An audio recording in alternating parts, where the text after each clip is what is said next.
আদেশ করুন দেবী, কি করতে হবে আমার পুত্রদের? আপনি আর আপনার পুত্ররা আমায় নতুন জীবন দিয়েছেন।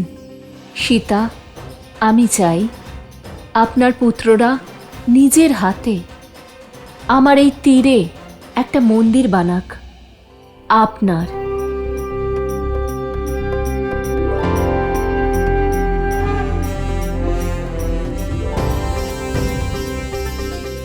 মাতা ফুলগু চাইছেন যে ওনার তীরে বনদেবীর মন্দির স্থাপন করা হোক। কি কি? আর মন্দির নির্মাণ করবে লবকুশ। বনদেবী জয়! বনদেবী জয়! বনদেবীর জয়! ওখানে কি হলো? ঋষি অসুরী তপস্যার বলে আমার ইচ্ছা উনি জেনে ফেলেছেন। উনি আমার এই ইচ্ছা সবাইকে বলেছেন। আপনাকে ধন্যবাদ মাতা। যে ভক্তি ভরে আপনার মন্দিরে এসে আপনাকে দর্শন করবে, সে লবকুশের মতোই পরাক্রমী পুত্র লাভ করবে।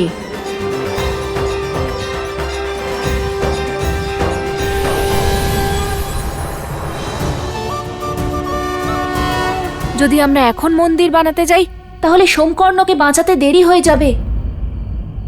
ও হয়তো কষ্টে আছে।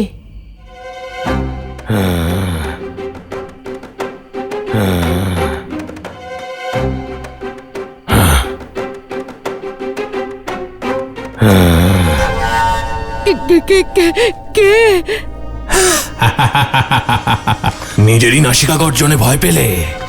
আমি তো জানি তোমরা লব আর কুশের মিত্র, আর এত ভীতু। কত বছর ধরে ক্ষুধার্ত তুমি? পুরো পাত্র ফাঁকা করে দিয়েছ। আমি মূর্খ যে তোমার হাতে ধনুক দেখে তোমাকে কুশ ভেবে নিয়েছিলাম।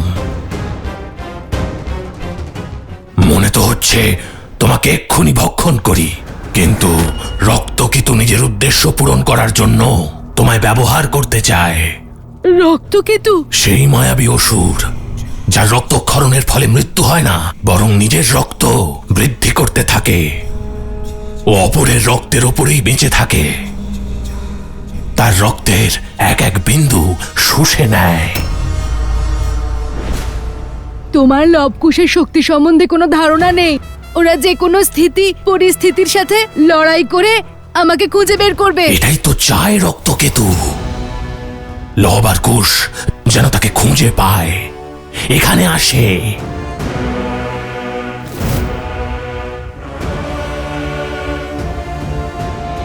একদম চিন্তা করো না, এই মন্দির স্থাপনাতে ধর্মের শক্তি বাড়বে আর অধর্ম দুর্বল হবে। কিছুক্ষণের মধ্যেই সূর্যোদয় হবে। সূর্যের প্রথম কিরণের সঙ্গেই মন্দির স্থাপনা করে তোমরা দুজন প্রস্থান করবে। যথা আজ্ঞা ঋষিবর।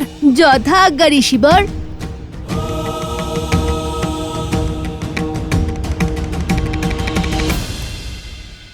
মাতা,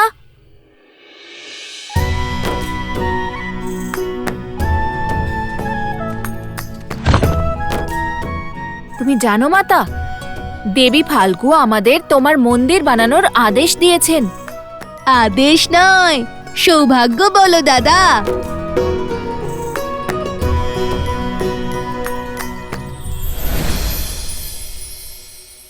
দেখো মাতা, মহারাজ জনকের তুনীর। উনি আমাদের উপহার দিয়েছেন এটা।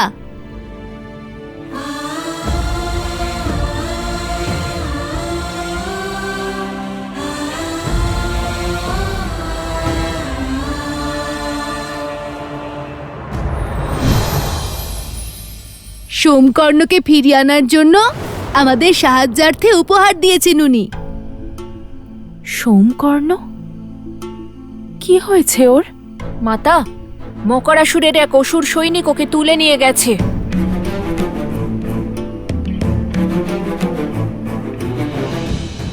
ওর সহায়তা করা আমাদের দায়িত্ব। চলো ওর সহায়তা করি। সেসবের কোনো প্রয়োজন নেই। আমি বলতে চাইছি যে ঋষি অসুরী প্রথমে মন্দির বানাতে এবং তারপর ভোরের প্রথম আলো ফুটতেই সোমকর্ণকে খোঁজার আদেশ দিয়েছেন, যাতে ধর্মের শক্তি বাড়বে আর অধর্ম দুর্বল হয়ে পড়বে। ঠিক বলেছি না ঋষিবর?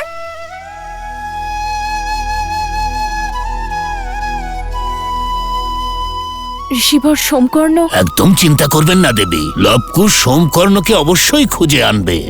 কিন্তু দেবী ফল্গুর ইচ্ছা পূরণ করবার আগে এখান থেকে প্রস্থান করা অনুচিত হবে। ফল্গু মাতার যেমন ইচ্ছে। তুমি বিশ্বাস রাখো মাতা, কাল ভোরের মধ্যে তোমার মন্দিরও তৈরি হয়ে যাবে, আর আমরা সোমকর্ণকে আনার জন্য বেরিয়েও পড়ব। কিচ্ছু হতে দেব না সোমকর্ণর। একমাত্র ওই যে আমার প্রত্যেকটা কথা সম্পূর্ণ বিশ্বাস করে, না কোনো প্রশ্ন করে আর না আমার কাছে কোনো উত্তর চায়। আমার পরম মিত্রকে আমি প্রাণ দিয়েও রক্ষা করব। এবার মন্দির নির্মাণ করে ফেলি, এই কাহিনীও তো আমাকে সোমকর্ণকে শোনাতে হবে।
বনদেবীর জয়, বনদেবীর জয়, বনদেবীর জয়, বনদেবীর জয়।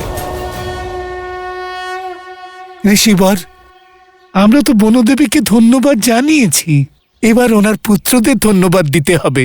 আমরা সবাই ওদের কাছে কৃতজ্ঞ।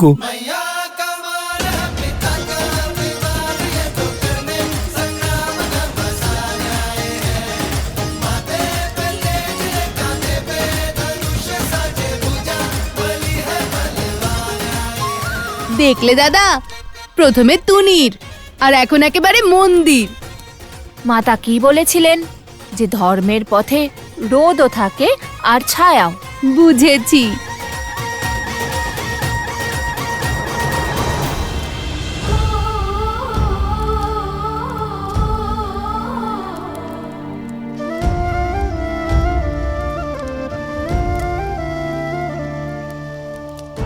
আপনাকে ছাড়া এই সীতা যতটা অসম্পূর্ণ, ততটাই অসম্পূর্ণ এই মন্দির ও শ্রীরাম।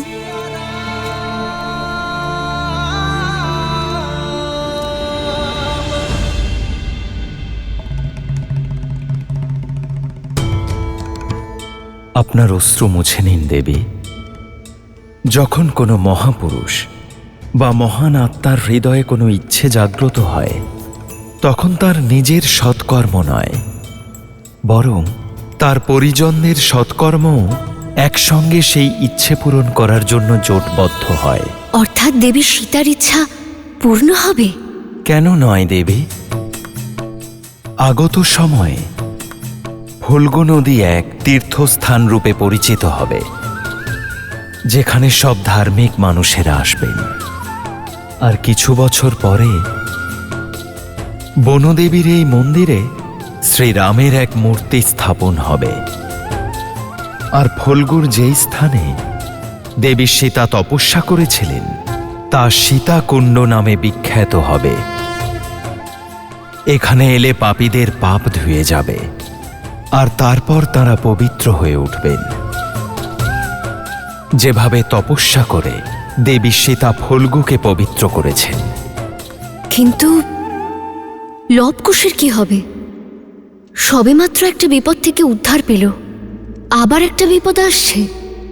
দেবী, আমি আপনাকে আগেও বলেছি যে এই পরিস্থিতিতে আমাদের ধৈর্য ধরতে হবে। আর রইল সীতারামের পুত্রকে রক্ষার কথা। তাদের রক্ষার জন্য প্রথমে স্বয়ং রাজা জনক এসেছিলেন। এখন দেখা যাক এই কাহিনী নতুন কোন মোড় নেয়।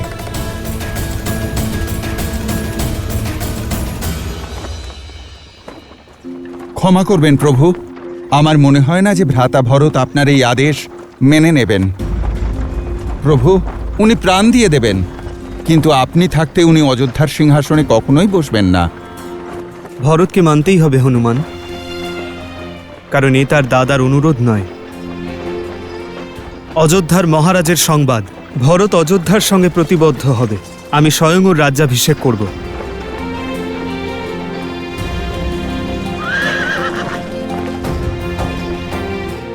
রথ থামালে কেন?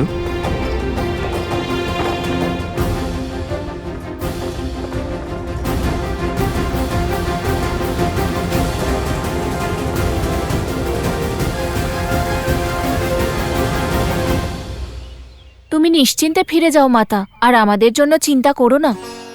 আমরা শীঘ্রই আশ্রমে পৌঁছে যাব। তাও সোমকর্ণকে নিয়ে। ঋষি অসুরী আমাদের উত্তর দিকে যেতে আদেশ করেছেন, ওখানেই পাবো সোমকর্ণকে। ও বেঁচে যাবে তো?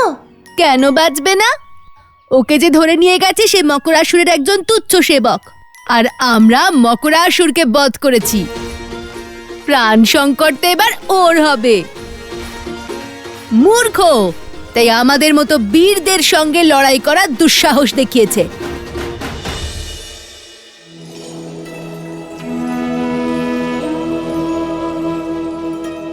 নিজেদের খেয়াল রেখো। হ্যাঁ মাতা।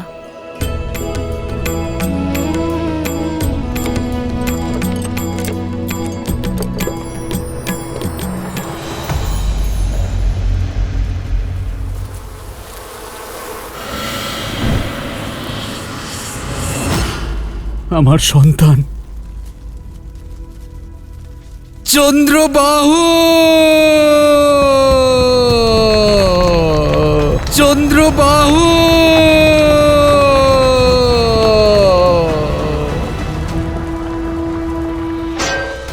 চন্দ্রবাহু, চন্দ্রবাহু, আমার সন্তান।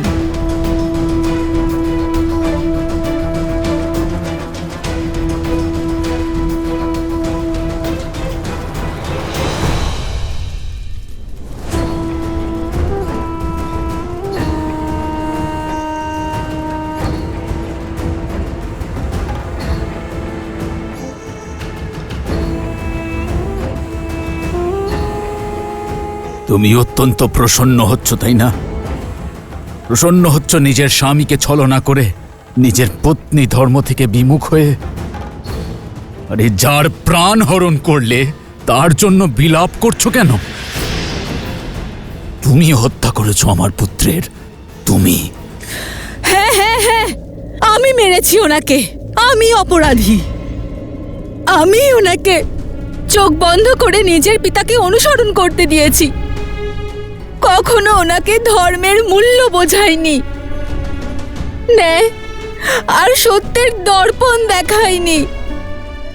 হ্যাঁ, আমিই মেরেছি ওনাকে। থামো, যে অধর্মের কথা তুমি বলছো, দেখো কিভাবে আমার পুত্রের বলিদান ধর্ম আর অধর্মের এই যুদ্ধে রাক্ষসদের পক্ষ থেকে অন্তিম বলিদান হবে।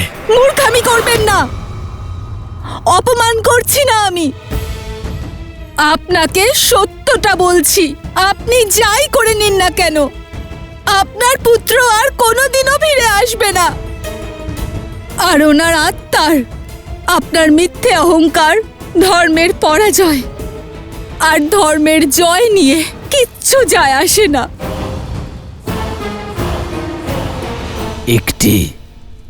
কেবলমাত্র একটি কার্য ছিল তোমার, ব্রহ্মমন্ত্রের জপ। সেখানেও ব্যর্থ হলে তুমি। এত সহজে শত্রুর কথায় প্রভাবিত হলে, নিজের ধর্ম ভুলে তাদের ধর্মের গুণগান করতে শুরু করেছ। যে নিজে শস্ত্র তুলে ধরতে পারে না, সে সর্বদা নারীকে ঢাল হিসেবে ব্যবহার করে। লোক অপবাদ আর আশঙ্কার দ্বারা নারীর চরিত্রকে মলিন করে। আজ আমি পদ্মা নিজের সঞ্চিত সকল পুণ্যের দ্বারা আপনাকে অভিশাপ দিচ্ছি। যে নারীকে আপনি চিরকাল খেলনা বলে মনে করেন, সেই নারী আপনার বিনাশ করবে।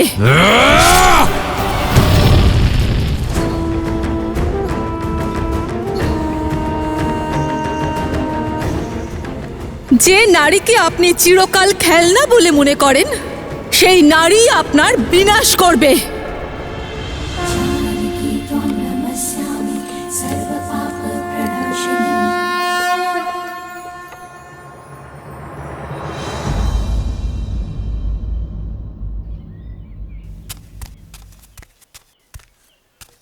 কুশ, কুশ, ও হ্যাঁ, তো ধীরে ধীরে হেঁটো না কুশ, আমাদের হাতে কিন্তু অত সময় নেই। দাদা, ওই দেখো আম। কাজের কথা ভাবো কুশ, কাজের কথা একবার ভাবো। সোম কোন অবস্থায় রয়েছে? ক্ষুধার্ত আছে হয়তো। ওকে কষ্টে রেখে আমরা ভোজন কি করে করব? চলো চলো।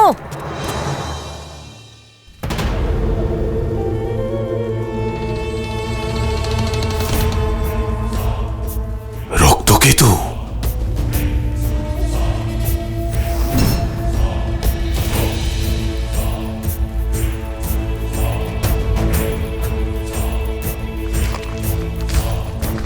মেরো না আমাকে, ছেড়ে দাও।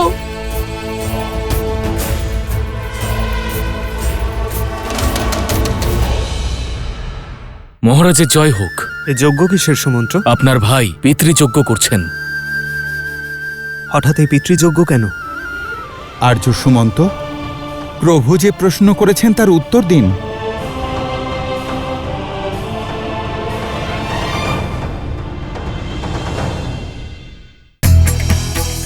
দক্ষিণ পূর্ব এশিয়ায় অবস্থিত লাওস আর থাইল্যান্ডে অবস্থিত লোপপুরীর নামকরণ লবের নাম অনুসারে হয়েছিল।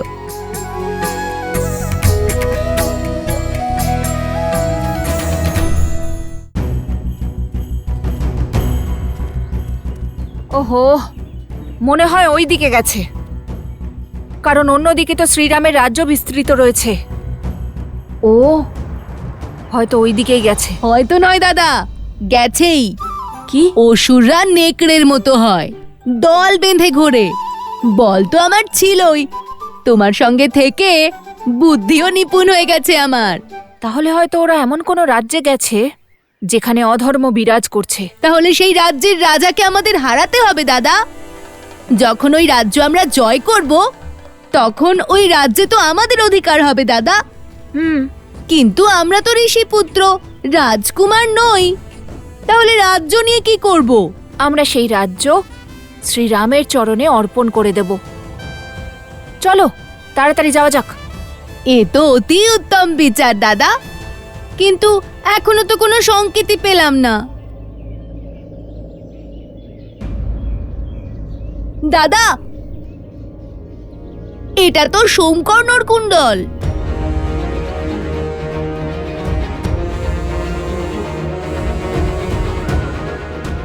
অর্থাৎ ও ওকে এই দিকেই নিয়ে গেছে। সতর্ক থাকো দাদা, শ্রীরামের চরণে রাজ্য দান করার আগেই আমরা সংকেত পেয়ে গেলাম। চলো এবার শুধু আমরা শ্রীরামের কথাই বলবো। মহারাজের জয় হোক। এ যজ্ঞ কিসের সুমন্ত্র? আপনার ভাই পিতৃযজ্ঞ করছেন। হঠাৎ এই পিতৃযজ্ঞ কেন? আর্য সুমন্ত, প্রভু যে প্রশ্ন করেছেন তার উত্তর দিন।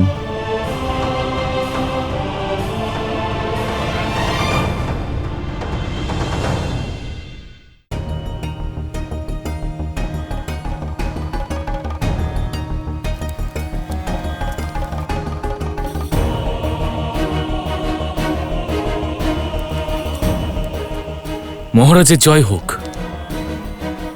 এ যজ্ঞ কিসের সুমন্ত্র? আপনার ভাই পিতৃযজ্ঞ করছেন।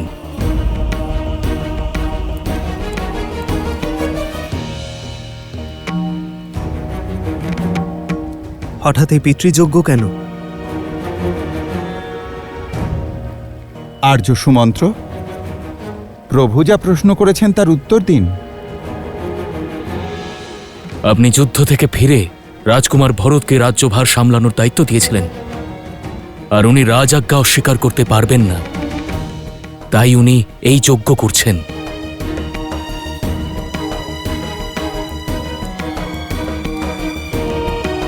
পিতৃযজ্ঞের সঙ্গে প্রভুর রাজকার্য ত্যাগ করার কি সম্পর্ক রয়েছে?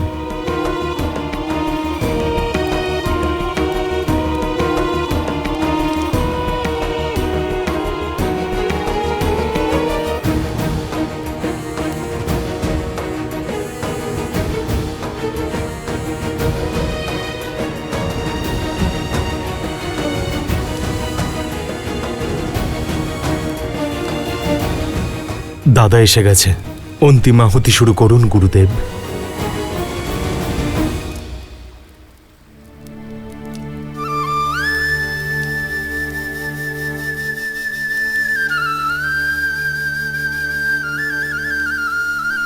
ভরতের এই সিদ্ধান্তের সঙ্গে আমার কি সম্পর্ক তা আমি জানি।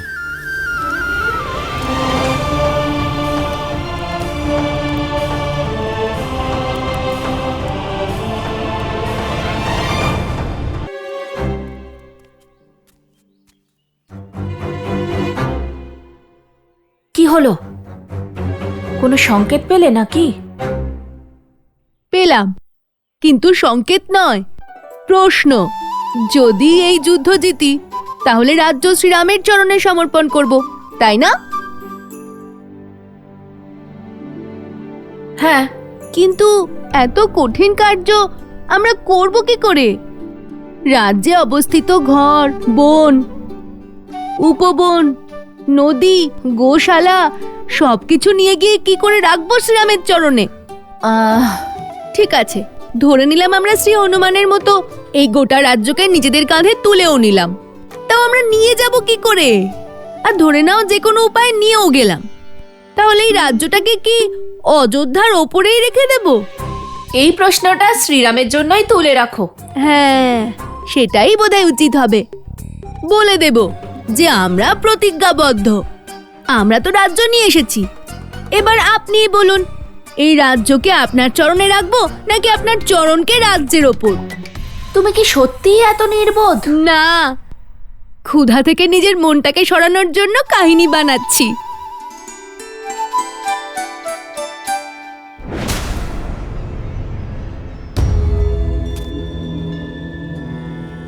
দেখতে পাচ্ছ সোমকর্ণের আর একটা কুণ্ডল। অবশ্যই ও আমাদের পথ দেখানোর জন্য ফেলেছে।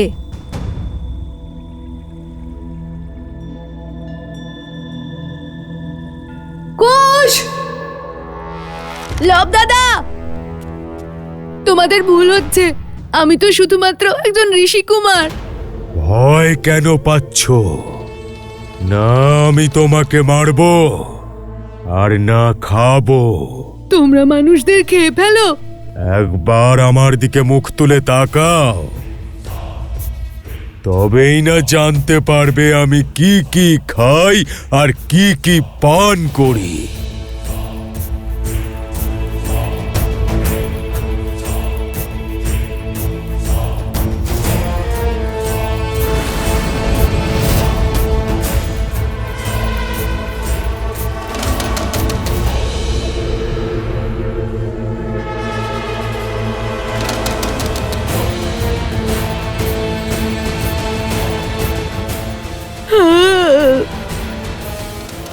ও মা!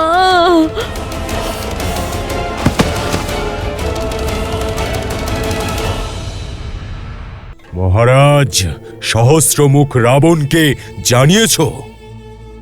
আসতে দাও ওনাকে, আর দেখতে দাও রক্তকেতুর শক্তি। যে কার্য তোমাদের মূর্খ মকরাসুর করতে পারেনি সেটা আমি করব। এতক্ষণে লবকুশ ওর কুণ্ডল পেয়ে গেছে হয়তো, ওরা শীঘ্রই এখানে আসবে, তারপর এই মায়াবী গুহায় হারিয়ে যাবে।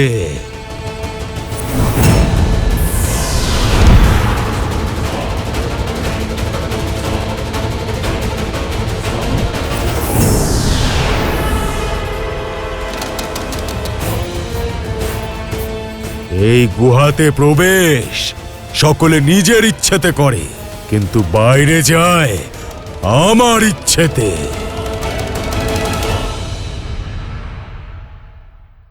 লোভ দাদা, লোভ দাদা! এত কেন চিৎকার করছো?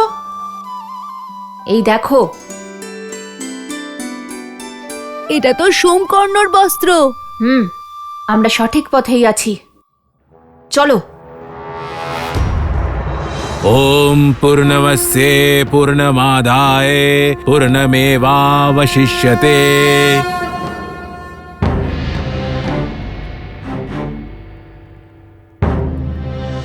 আমার সঙ্গে বলুন, সম্মানীয় পূর্বপুরুষেরা, সম্মানীয় পূর্বপুরুষেরা, পঞ্চদ্রব্যের এই অন্তিম আহুতি গ্রহণ করুন। পঞ্চদ্রব্যের অন্তিম আহুতি গ্রহণ করুন।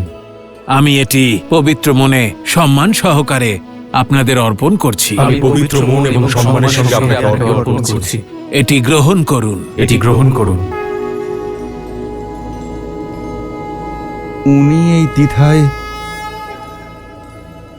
কিভাবে সাহায্য করবেন?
মহারাজ দশরথ, মহারাজ অজ, মহারাজ দিলীপ, মহারাজ রঘু আর সকল পূর্বপুরুষগণ, বংশধরদের প্রার্থনা শোনার জন্য ধন্যবাদ।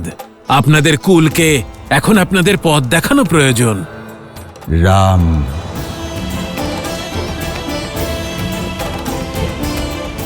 পুত্র আমার,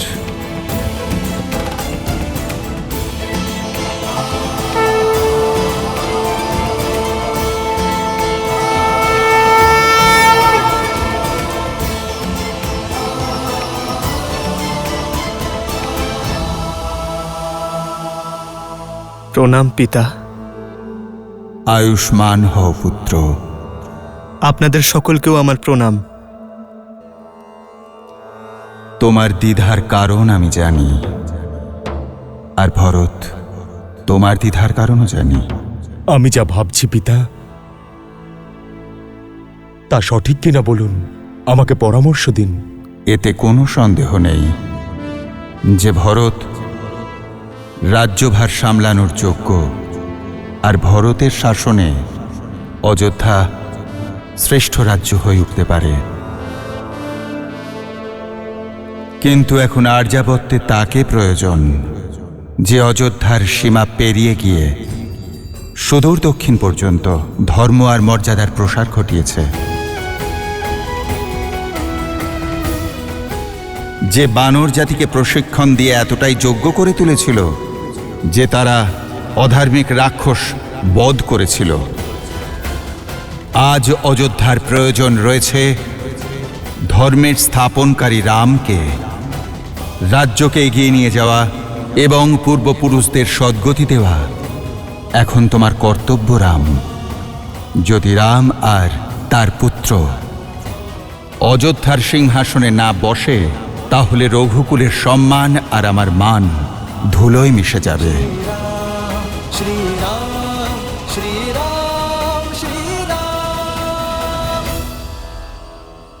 আমরা তোমার পূর্বপুরুষেরা গতিপ্রাপ্ত হব না পুত্র। পুত্র রাম, আমি তো তোমায় সঠিক পথ দেখিয়ে দিলাম। এবার তাতে হাঁটা বা না হাঁটা তোমার সিদ্ধান্ত।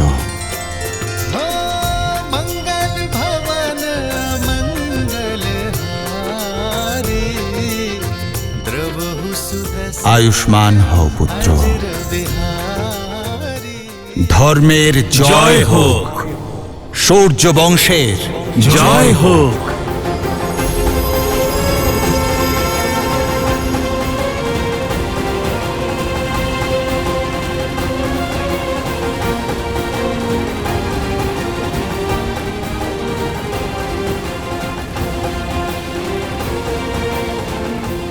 দাদা,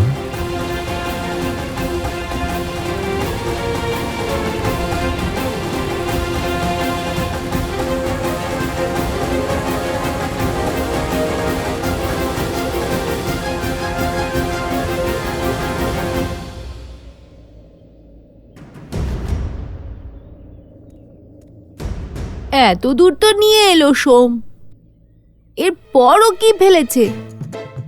ধুতি আর তারপর কৌপিন। কি বলছো কি? পরেও ধুতিটা পেলে ওকে ফিরিয়ে দেব।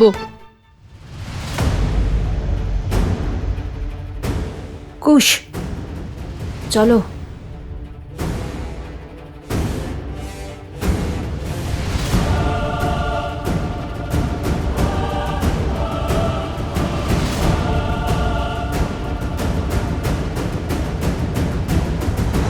আমি জানি রাম, তুমি পরিস্থিতির চাপে অস্থির হয়ে আছো, কিন্তু মানুষকে অগণিত কর্তব্যের মধ্যে সর্বদা গুরুত্বপূর্ণ কর্তব্যকে অগ্রাধিকার দিতে হয়।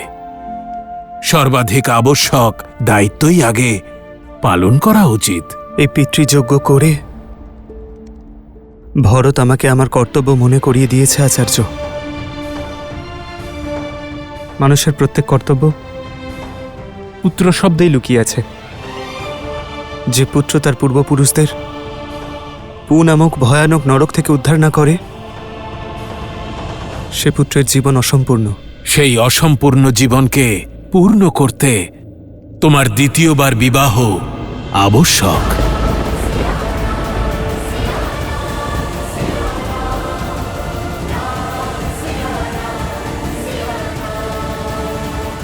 যদি তুমি অযোধ্যার সিংহাসন ত্যাগ করো, তাহলে প্রজা আর পূর্বপুরুষেরা সকলেই মনে কষ্ট পাবেন। আমার কথাগুলো ভেবে দেখো রাম।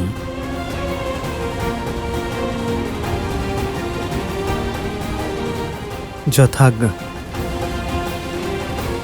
কল্যাণ হোক।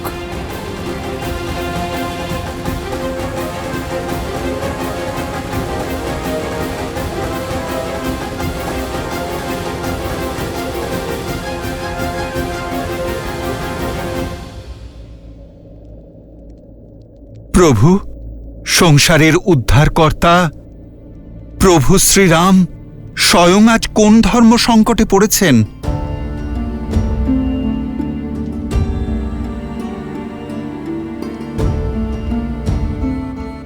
এই সময় আসারই ছিল হনুমান। প্রকৃত ধর্মযুদ্ধ লঙ্কায় নয়, অযোধ্যায় হবে। আমি আমার কর্তব্য পালন করতে সীতাকে ত্যাগ তো করেছি, কিন্তু হৃদয় থেকে সীতা কোনোদিনই যায়নি। কারণ যাই হোক না কেন, যদি আজ আমি দ্বিতীয় বিবাহ করি, তাহলে এই সমাজ অনুচিত উদাহরণ মনে করে স্ত্রীর প্রতি অন্যায় করতেই থাকবে। যদি ধর্মের মূর্তি সীতার প্রতি অন্যায় হয়, তাহলে সমগ্র নারী জাতি কোনোদিন ন্যায় পাবে না হনুমান। প্রভু, তাহলে তো মাতা সীতার ফিরে আসার সুযোগ পাওয়া উচিত। এত বছর আপনারা দুজন যে তপস্যা করলেন, এখন তার ফল আপনার পাওয়া উচিত প্রভু। সোমকর্ণ নিশ্চয়ই এর মধ্যে বন্দী রয়েছে।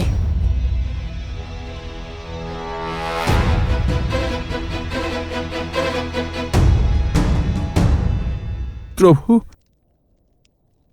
আপনি কি এখনো মাতাকে ফিরিয়ে আনতে পারেন না?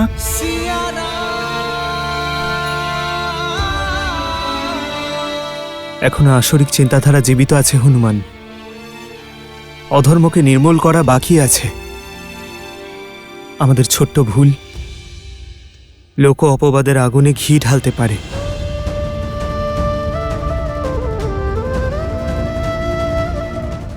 যতক্ষণ না আসরিক চিন্তাধারা নষ্ট করতে পারছি, ততক্ষণ আমার ব্রত এবং তপস্যা থেকে বিরত হতে পারবো না। আর ততক্ষণ আমার সীতা এবং সন্তান অযোধ্যায় ফিরতে পারবে না।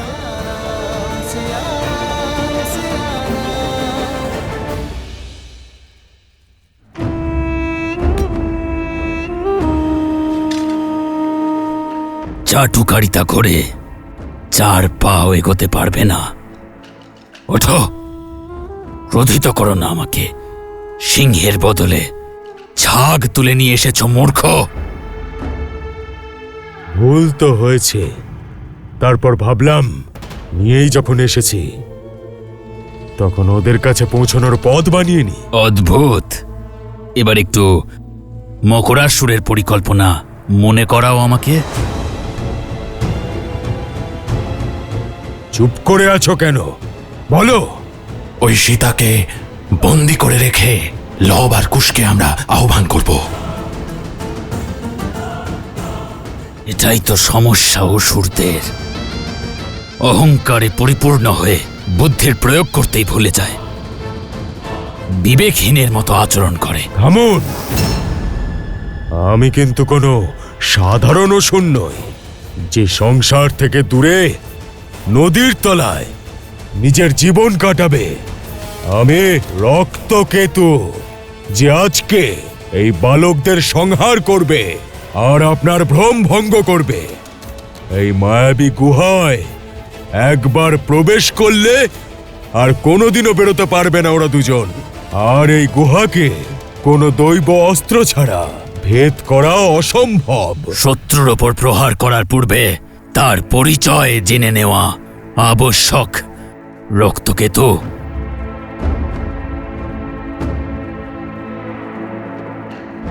ওঠার সময় হয়েছে বালক, উঠে পড়ো।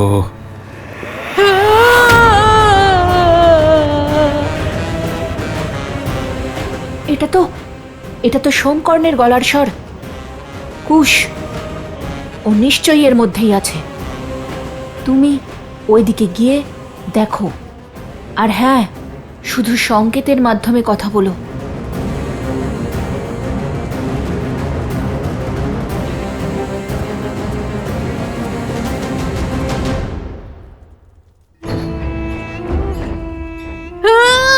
জীবিত থাকার ইচ্ছে আছে?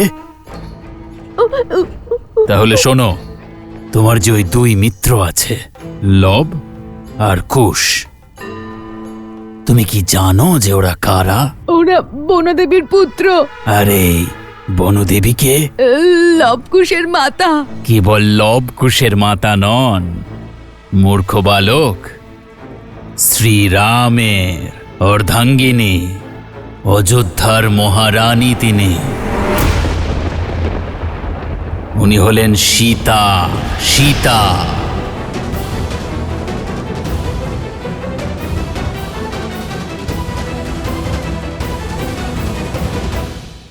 যে ধর্মের পথে চলে, ধর্ম তাকে সাহায্য করে। তোমাদের এই গুহার মায়া ভেদ করার জন্য মহারাজ জনক সাহায্য করেছেন, আর এটা ওনার দৈবতনীর থেকে নিক্ষেপ করা দৈবাস্ত্র।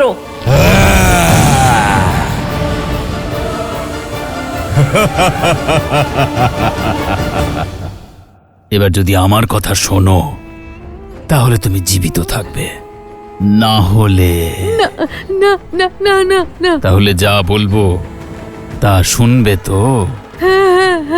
উত্তম, তাহলে শোনো, লব আর কুশকে মিথিলায় নিয়ে যাও, আর যখন আমি বলবো তখন সবার সামনে, সমস্ত প্রজার সামনে, সমগ্র মিথিলার সামনে বলবে যে বনদেবী আসলে সীতা।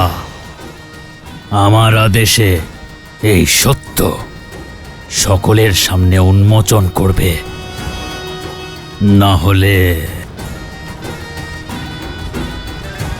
তোমার মস্তক বিক্ষিপ্ত হয়ে শত ছিন্ন হয়ে ছড়িয়ে পড়বে। এভাবে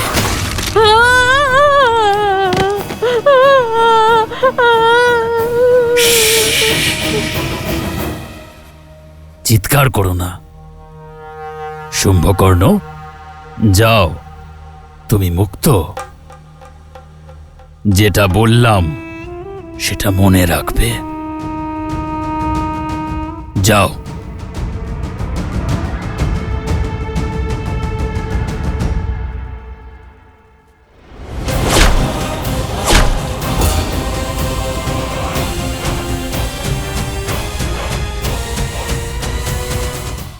যে ধর্মের পথে চলে, ধর্ম তাকে সাহায্য করে। তোমাদের এই গুহার মায়া ভেদ করার জন্য মহারাজ জনক সাহায্য করেছেন, আর এটা ওনার দৈব তুনির থেকে নিক্ষেপ করা দৈবাস্ত্র।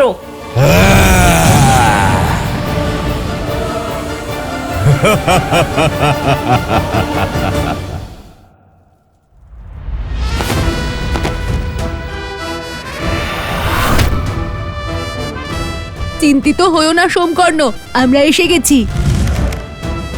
তোমরা কেন এলে এখানে?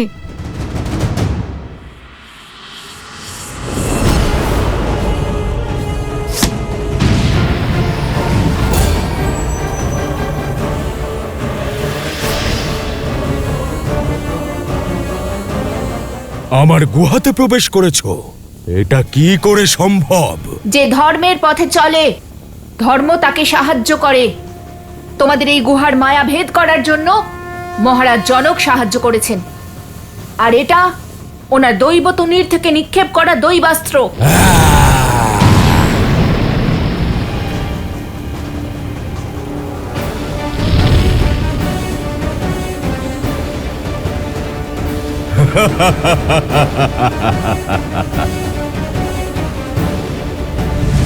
ওইদিকে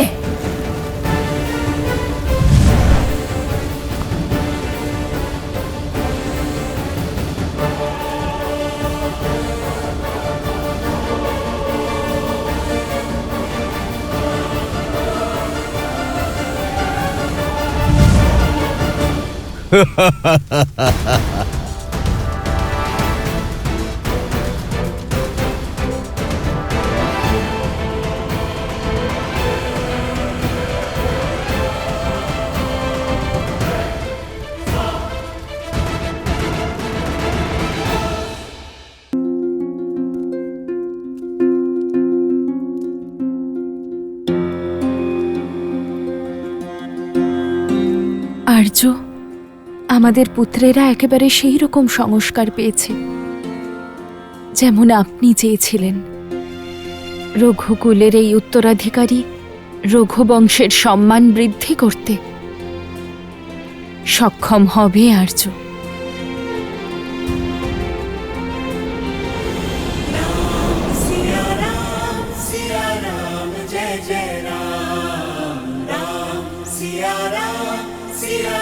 আমাকে এই ধর্ম সংকট থেকে বের করো সীতা।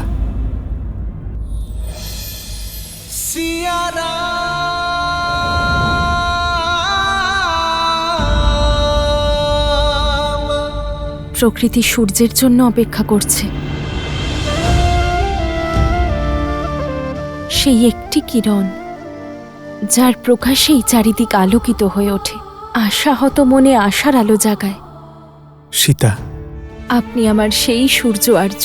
জীবনযাত্রায় আমার জীবন সঙ্গী ভিন্ন হলেও কিন্তু অন্তর্মন, তার প্রসন্নতা, তার দ্বিধা, সে তো একই।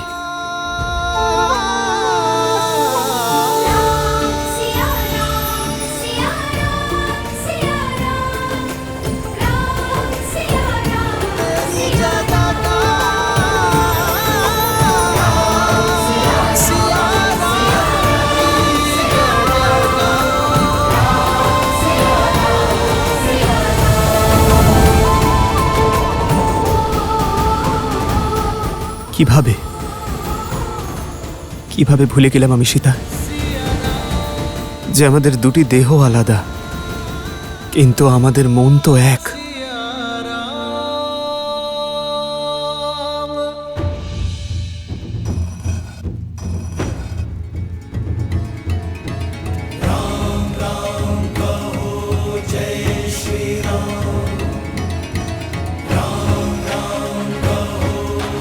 কিন্তু দাদা, তুমি জানলে কি করে যে ভেতরে এমন মায়া আছে? যদি পথে কেউ বাধা দেওয়ার না থাকে তাহলে বুঝে নিতে হবে যে সে ঠিক কি করতে চাইছে। গুহার প্রবেশ দ্বারে কোনো সৈন্য বা কোনো প্রহরী না দেখে আমার সন্দেহ হয়েছিল। যেভাবে মকরাসুরের জালে জড়িয়ে গেছিলাম সেভাবে এখানেও জড়িয়ে পড়তাম। সোমকর্ণের ওই বস্ত্র আর কুণ্ডলও অসুরেরাই রেখেছিল যাতে আমরা এই গুহায় আসি। অদ্ভুত! রাজকুমারদের মতো ভাবনা আর ওদের মতোই কৌশল। কোথাও যেতে পারবে না।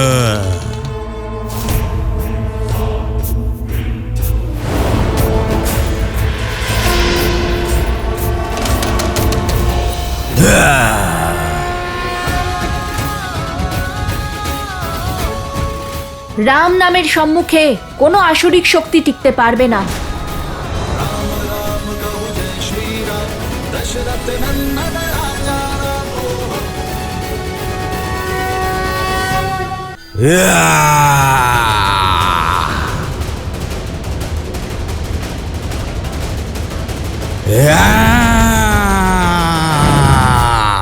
জয় শ্রীরাম।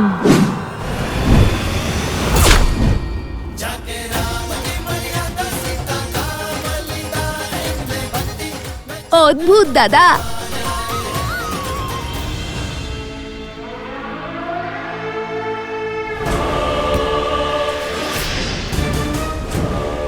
লব আর কুশকে মিথিলায় নিয়ে যাও। সমগ্র মিথিলার সামনে বলবে যে বনদেবী সীতা। কি হয়েছে? তুমি কি কিছু বলতে চাও?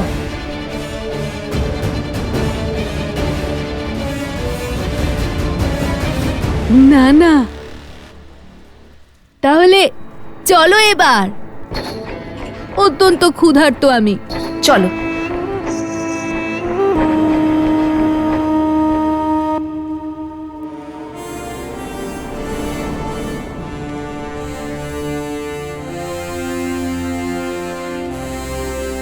অশ্বমেধ যজ্ঞের প্রস্তুতি শুরু করা হোক।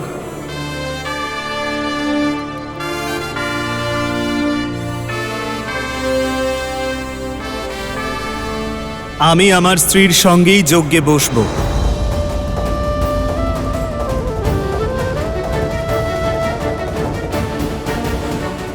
অর্থাৎ দাদা দ্বিতীয় বিবাহ করবেন? প্রভু, আরও একবার সবার মনে শ্রীরামের সিদ্ধান্ত নিয়ে প্রশ্ন উঠেছে। যেভাবে অগ্নিতে আলো আর অন্ধকার দুটোই তাপে ব্যাপ্ত থাকে, ঠিক তেমনভাবে মানুষের আত্মতত্ত্বে সত আর তম দুটি গুণই বিরাজ করে। শতগুণ মনকে প্রকাশ এবং সন্তোষ দান করে,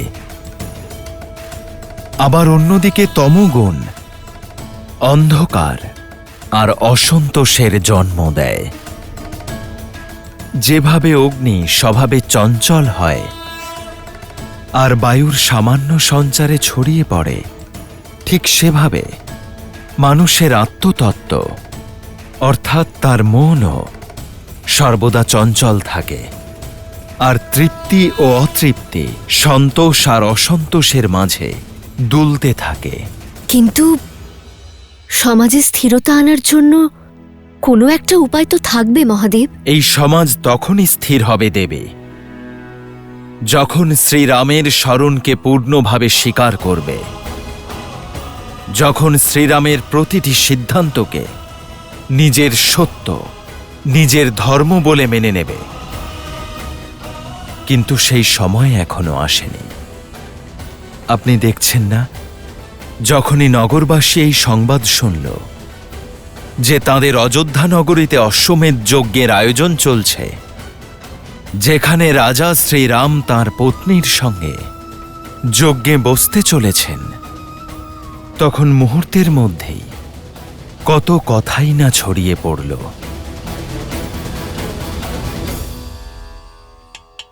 কি বলছো? যেভাবে এই কলসির আওয়াজ বলে দিচ্ছে যেটা একেবারে ভালো, তেমনি আমার কথাও 100% সত্য। মহারাজ রাম রাজসভায় ঘোষণা করেছেন তিনি যজ্ঞতে তার স্ত্রীর সঙ্গেই বসবেন। আপনি ঠিকই বলছেন।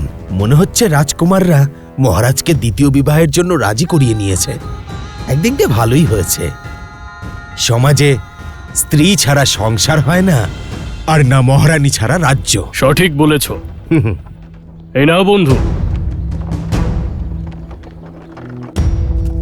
শুনুন, ভোজন প্রস্তুত, আসুন ভোজন করে নিন। আরে বাবা, ভোজনের কথা বাদ দাও, পেট তো আমার কথা শুনেই ভরে গেছে। তুমি জানো না, সমস্ত নাগরিকরা চর্চা করছে মহারাজ শ্রীরাম দ্বিতীয়বার বিয়ে করতে যাচ্ছেন। কি? আবার বলো। হ্যাঁ, নিজের কানে শুনে এলাম মহারাজ রাম বিবাহ করতে চলেছেন। শুনেছি উনি মৎস্য দেশের রাজকন্যাকে বিবাহ করতে চলেছেন। মৎস্য দেশের রাজকন্যা? এ তো খুবই খারাপ সংবাদ। এই বিবাহ হলে তো মহারানী সীতাকে অপমান করা হবে। তাই তো। কিসের অপমান? শুনেছি মহারানী সীতা এত বছর ধরে মিথিলাতেই রয়েছেন। আর তাছাড়া অশ্বমেধ যজ্ঞের নিমন্ত্রণ দেওয়ার জন্য মহারাজ স্বয়ং মিথিলায় যাচ্ছেন। আমার তো মনে হচ্ছে মহারানীর ত্যাগ ও বনবাস সবই মিথ্যে মিথ্যে। প্রজাদের ভুল বোঝানো হচ্ছে।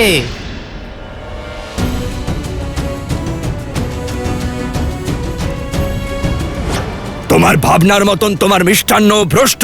আমাদের শ্রীরামকে তুমি মিথ্যেবাদী বলছো। যদি কোনো গৃহদ্বারে ওনার ছায়াও পড়ে, তবে সেই গৃহে আর কেউ অসত্য বলে না, আর তুমি তাকেই অপবাদ দিচ্ছ। বহিষ্কার করো, বহিষ্কার করো, বহিষ্কার করো, বহিষ্কার করো। বহিষ্কার করার আগে ওকে ওর পাপের শাস্তি তো আমাদেরকে দিতেই হবে।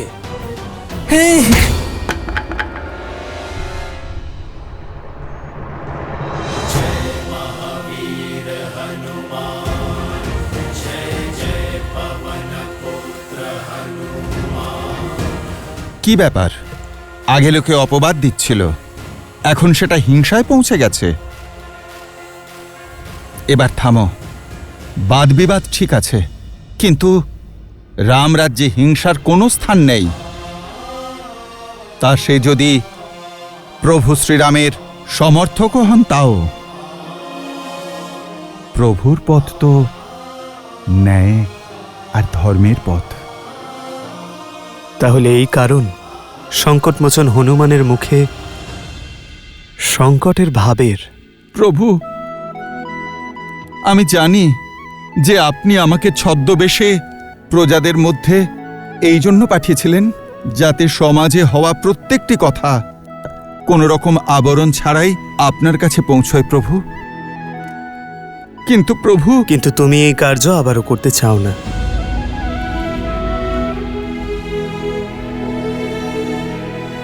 কারণ পরের বার এই ভক্ত তার প্রভুর অপমান শুনে ক্রোধ সংবরণ করতে পারবে না। আমার প্রাণ নিয়ে নিন প্রভু, কিন্তু আপনার প্রতি অভদ্র শব্দ শোনার শাস্তি আমায় দেবেন না। প্রভু, আমি তো জানি আপনার সিদ্ধান্ত, যা শেষে সমাজকে জ্ঞান আর সুখের প্রকাশ দেখাবে, মাতা সীতার সম্মান বাড়াবে। কিন্তু এসব কেন প্রভু? আপনার এই ভক্ততা বুঝতে পারছে না। কারণ লোক অপবাদ কিছুক্ষণের জন্য থেমেছে হনুমান, সম্পূর্ণভাবে নির্মূল হয়নি। সন্দেহ ছিল আমার যে এই আসরিক শক্তি আমার অশ্বমেধ যজ্ঞ ঘোষণার পরেই আবার প্রভাবশালী হয়ে উঠবে। কোনো ভালো গুণ আয়ত্তে আনতে তার অনুশীলন করতে সারা জীবন কেটে যায়, কিন্তু তা নষ্ট করার জন্য এক মুহূর্তেই যথেষ্ট। আসরিক বৃত্তির বিরুদ্ধে আমাদের এই যুদ্ধ অনেক দীর্ঘ, অনেক চরণের। সহস্রমুখ রাবণের চিন্তাধারা প্রজাদের মন থেকে নির্মূল করতে অনেক সময় লাগবে হনুমান।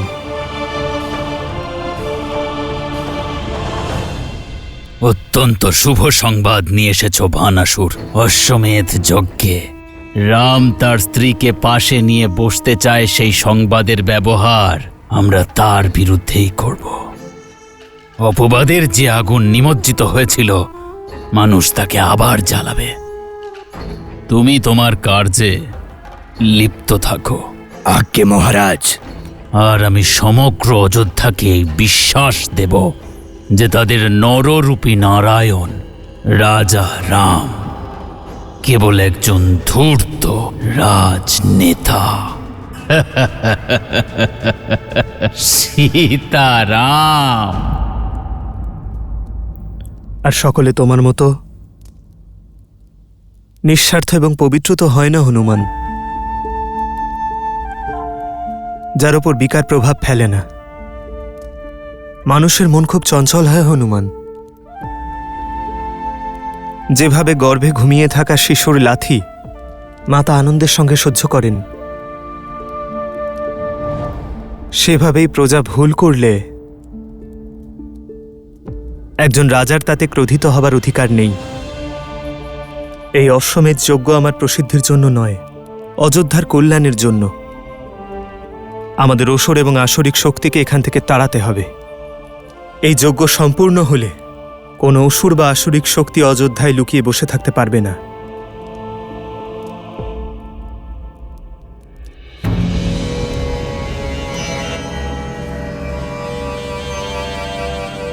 প্রণাম সাধু বাবা। আরে বাবা এসে গেছে। সাধু বাবার জয়। সাধু বাবার জয়।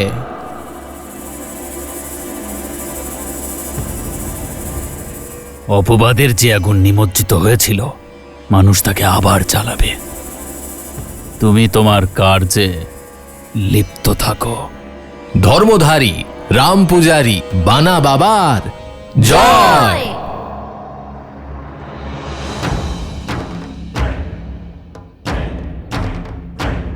আমি আমার তপস্যার দ্বারা বুঝতে পেরেছি মহারাজ রাম যেই মর্যাদা আর ধর্মের কথা বলেন তাহাই সত্য।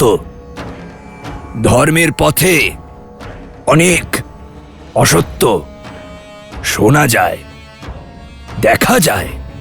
তার থেকে বাঁচার জন্য আমি আজ থেকে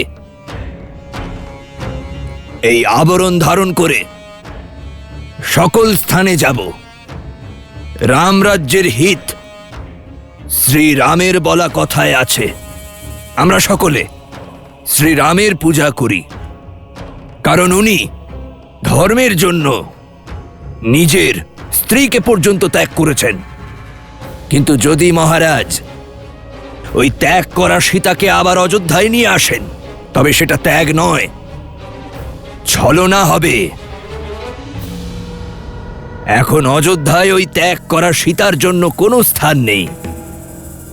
এখন কেউ মর্যাদা ভঙ্গ করার দুঃসাহস করবে না। একদম সঠিক বলেছেন বাবা। এ তো আমাদের ভাবনার সাথে ছলনা হবে। রামধারী রাম পূজারী বাবা জয়। রামধারী রাম পূজারী বাবা জয়।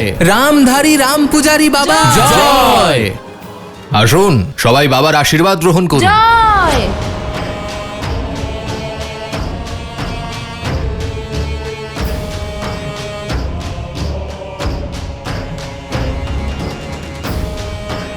জয় হোক, বাবার জয় হোক।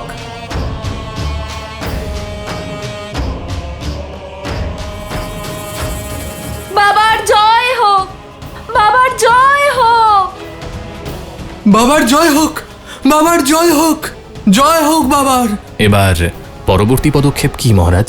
সন্ধ্যায় নিজের বেশ পরিবর্তন করে অযোধ্যায় অন্য কাউকে বোঝাবো যে কেবল সীতাই অযোধ্যার মহারানী হতে পারেন, অন্য কেউ না। আর যদি এটাই সত্যি হয়, তাহলে মহারাজ নিজের মহারানীর সাথেই যজ্ঞে বসার সিদ্ধান্ত নিয়েছেন। সত্য বলেছ, কিন্তু আরেকটা সত্য এটাও যে ত্যাগ করা স্ত্রী কখনো মহারানী হতে পারে না। আর যখন দুই সত্য সম্মুখীন হবে, তখন হবে মহাসংগ্রাম। শ্রীরামের অর্ধাঙ্গিনী, উনি হলেন সীতা। হঠাৎ আমাকে এইভাবে প্রণাম করছো কেন? আমি ওই আসলে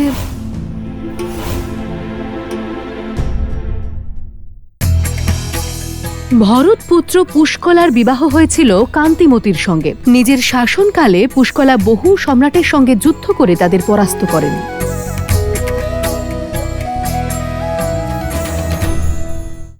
মহাসংগ্রাম করতে দেখেছি আমি আপনাকে, কখনো শারীরিক, কখনো মানসিক। এত সবকিছু সহ্য করেও এত শান্ত আপনি কিভাবে থাকেন প্রভু? আমার মনের সব আলোড়ন সীতার দেওয়া প্রতিশ্রুতি শান্ত করে দেয় হনুমান। সীতা আর আমার সন্তানদের ফিরে আসার প্রতীক্ষা আমাকে প্রাণ দান করে। আর আমি কেন? আমার সীতাও একই মুহূর্তের প্রতীক্ষায় রয়েছে।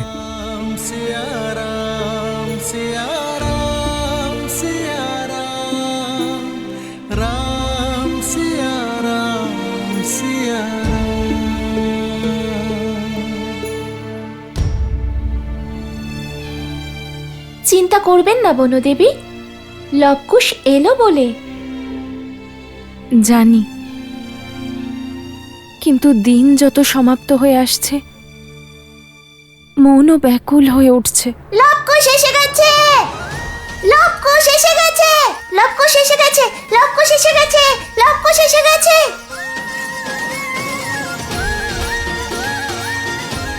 লবকুশের জয়, লবকুশের জয়, লবকুশের জয়, লবকুশের জয়, লবকুশের জয়, লবকুশের জয়, লবকুশের জয়, লবকুশের জয়।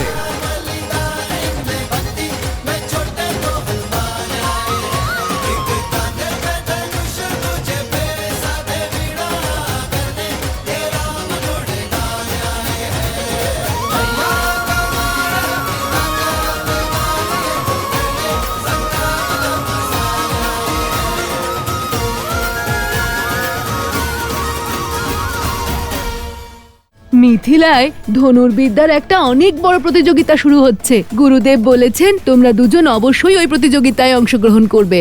অবশ্যই যাব। আপনার মিথিলায় যাওয়া কি খুব আবশ্যক প্রভু? মিথিলা আমার জন্য অপেক্ষা করছে।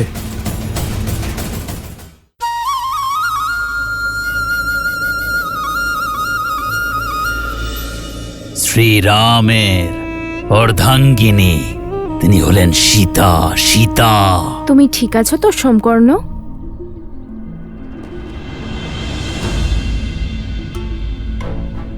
কি করছো সোমকর্ণ? ওঠো। হঠাৎ আমাকে এইভাবে প্রণাম করছো কেন? আমি আসলে আপনাকে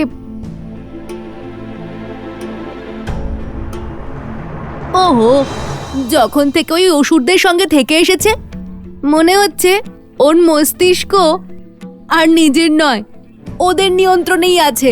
দেখো তো কেমন অদ্ভুত ব্যবহার করছে, কিছু বলছেই না। না না মাতা, বনের মধ্যে ফল পাড়া থেকে শুরু করে খাওয়ানো পর্যন্ত সব ওই করেছে। আমাদের একটুও কষ্ট হতে দেয়নি। আর আমাদের খাওয়ার পরে যে ফল বেঁচে যেত সেই ফলগুলোই ও খেত। আর খেলাধুলার সময়ও জেনে বুঝে হেরে যেত। অবশ্য তাতে আমার কোনো অসুবিধে নেই, সেটা এখানেও করো সোমকর্ণ। কুশ, মোটেই ভালো নয়। মিত্রদের মধ্যে সাম্যতা থাকা উচিত। তোমরা ওর প্রাণ রক্ষা করেছো, হয়তো সেই জন্যই ওর মন কৃতজ্ঞতায় ভরে গিয়েছে। ঠিকই বলেছেন দেবী। কোনো মহান রাজ্যের মহান রাজপুত্রদের মতো আপনার পুত্ররা আমাকে রক্ষা করেছে, সেই জন্য আমি আপনাকে সম্মান দিতে এসেছি, রাজকুমার লব আর রাজকুমার কুশ। ওহো, অনেক হয়েছে এই সম্মান করা, অন্যথায় এর পরের বার আর সাহায্য করব না তোমাকে। তবে দেখতে আর সাহস তো রাজকুমারদেরই মতো আমাদের লবকুশের। মহারাজ জনকও তো তাই বলেছিলেন যে এদের দুজনকে দেখে ওনার অযোধ্যার রাজকুমারদের কথা মনে পড়ছে।